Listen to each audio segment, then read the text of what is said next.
the thought occurred to me that I'm in a real position to do some good for some people. If I can share my experience, strength, and hope, all the things that I've been through. I think part of men's fitness is, if you neglect the mental side of it, you're leaving a lot on the table, because 90% of everything that we're going to do is mental. And that could be the 1 rep max on a platform. It is super easy to mentally talk yourself out of being able to make that lift. Conversely, if you're in the right mental state, you'll unlock a strength that you didn't know you had. So the mental aspect of it, if you ignore it, you ignore it at your peril. And today I got a topic that is very sensitive, but I think it's one that really needs to be discussed, especially for you younger guys. I say pornography, spanking it online. But I think it would be better to expand that to delayed gratification, the ability to put off today so you can do something better for tomorrow. Now, my son is 11 years old, and I was shocked to find I had to have the sex talk with him. I don't remember at 11, well, I'll be honest with you, my parents never really talked about any of that stuff with me. I had to figure it out on my own. And I'm not going to be that dad. I'm not going to shame my kids. And I'm not going to make them feel uncomfortable for going through things that every single man on this planet, whether he wants to admit it or not, has gone through. I'd rather just be honest, and I want them to be able to come and talk to me about it. It's important because this stuff is life or death. Delayed gratification, what are we talking about? My son has $1 and he could buy a shitty toy at the dollar store.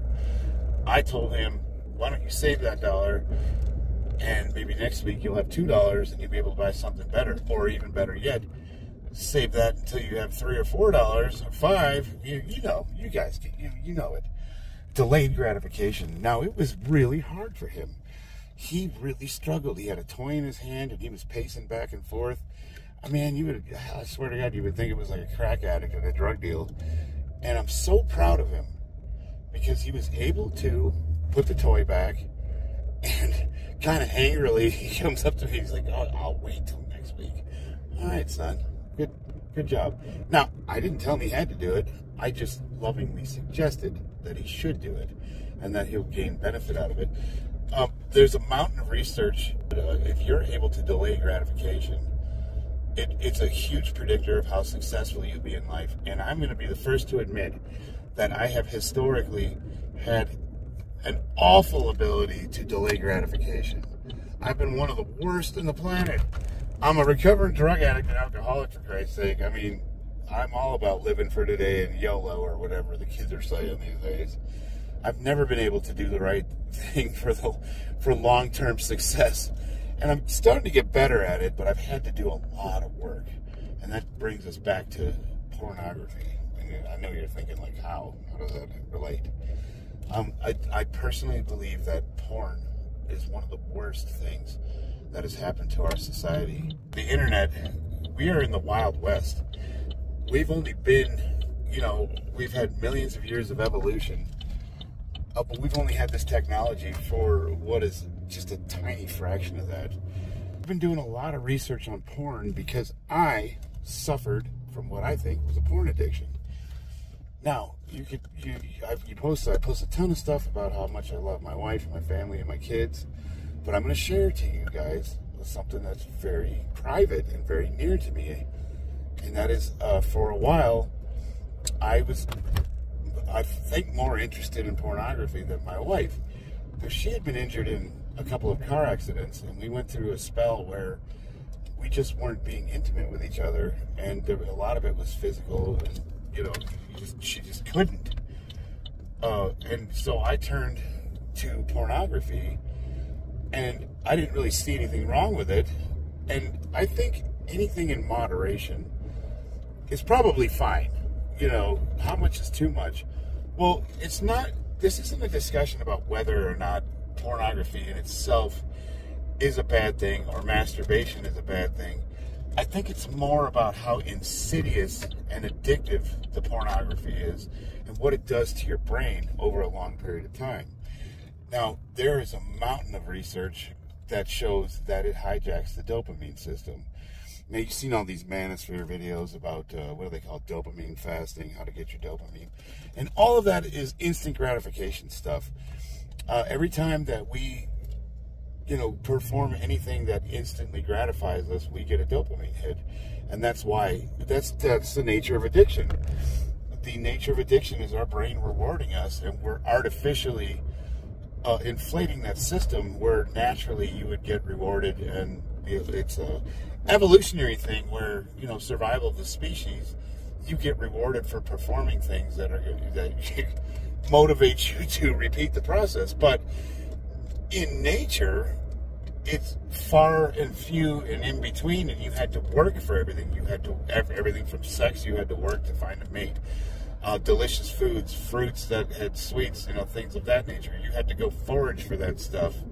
We had to, hunt. We had to go get our food. And now everything's right at our fingertips. We can order everything on Amazon, and every time you get online and you buy something from Amazon, you get that dopamine hit, and it's really easy to get addicted to online shopping. As a matter of fact, most people, they're finding in these studies, they get more pleasure out of doing the shopping than they do getting the item. Once you get the item and the box is at your door and you open it, it's kind of like, it's cool. But you ever notice, really pay attention. If you're one of those types that likes to do a lot of online shopping, next time you're online, just pay attention to how excited you get when you're about to buy the stuff, or, when you're looking at things. And then pay attention to the way you feel and the way you act when you actually receive the item. There's a huge disparity. Well, the same thing is with pornography. Now, when the internet started, if you remember 56K dial-ups, we would maybe download a naked picture, and it was line by line, and after 10 minutes you could see boob. You had to really work for that. I don't know how bad that was. That was the beginning of it, but now you can just get online and you can type anything. And now, because you can pick and choose what you want to watch, you can fast forward to the part that excites you.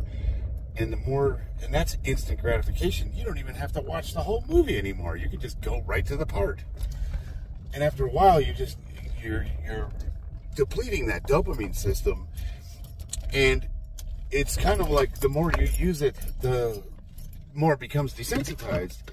And most men find that over time they have to watch more and more extreme forms of pornography to get the same satisfaction, and it causes sexual dysfunction in the bedroom. It could cause you to lose interest in your mate. It has all the hallmarks of addiction, and what it does to your brain, if you look at these brain scans, it is horrifying. It's horrifying when you look at long-term porn addictions, and it's like my warning to men, especially if you haven't been in a long-term relationship and you're still in that phase where you're trying to meet women, it can literally damage your ability to meet and talk to women because of the instant gratification. There was a study, it was Dr. Jordan Peterson, I was watching one of his podcasts, and he was saying that, how did he put it? Pornography makes, it inflates this image that's unattainable for most young men. And what they see online and they've come to find as beautiful and attractive, it's really hard to find that in the real world. And you find that you're holding women to these imaginary standards that aren't real. Because the one thing you have to also realize is that in most of these pornography videos, it's all performative. The women are acting and the men are acting. It's all an act. So it's not real life. And when she's expressing pleasure in a lot of these videos, most women would find that very uncomfortable, unattractive, borderline abuse. And I think it has a significant potential to damage young men's chances and abilities to meet women in real life. And that's the biggest thing is, it's just because of how online dating has changed the way we meet and interact with each other, it's already hard for younger guys to find quality women. And I would say the same thing for women, it's nearly impossible for them to find the quality men because they have this inflated idea of what quality is. You damage that, it is very hard to get back, and it's super insidious. I didn't realize that I was hurting my relationship. And once I did, my wife and I, it was a bit of a process kind of working through it. Very uncomfortable. I recommend a therapist personally. But this is the fucking silver lining, boys. Once we worked through it, our relationship has been just like it was when I met her for the first time. I've fallen in love all over again, and her and I have never felt more connected. I obviously can't speak for her, but it seems like she's into me as much as I'm into her. And we've worked through a ton of stuff, and we've come out the other side. And really what it comes down to with your partner, with your wife, with your long-term, whomever, it's all about communication. We weren't talking to each other, and we slowly but surely drifted apart. And I turned to the internet, and she had her things, and we replaced each other, and we were essentially just living together, and it really sucked. Because there was no long-term solution for that. There was no good outcome that would have come from that had it not been brought out into the light and discussed. And we went through that really hard and uncomfortable stuff. It was icky, but it's helped us to become even more open and honest with each other. And we've even learned things about each other that we didn't even know after being together for 12 years. How cool is that? So it's all about communication. It's all about being open and honest. Put that thing away, man. Get off the internet. Go find a real girl. The internet is bullshit. It's fake. And if you get stuck, it can really damage you. It can hurt you. It's one of the most harmful things, I believe, that's ever happened to our society. It can be a useful tool. And if you go into it maybe with knowledge of what you're getting into and the dangers, maybe it is okay to some degree. I don't know. I'm not a scientist. I couldn't say for certain. But I feel like if you're just, if you don't know the dangers and you're just on there all the time, and you find that, you're replacing that, your would-be relationships with other women with the internet, you're setting yourself up for, really bad outlook on life, especially when it comes to long-term, we'll say, mating, relationships. Anyway, it's an uncomfortable topic, but I think if we're being completely honest with ourselves, it's one that really, really needs to be discussed. And let me know what you guys think. I mean, that's real personal. That's as personal as I've ever been with you guys. And it's something that if you are genuinely interested in talking about it, or you need some help in that area, I could probably be of assistance. I could definitely point you in the right direction. If nothing else, I'm somebody that won't judge you, and I will be happy to listen to you, and maybe I can help you with that. So hit me up.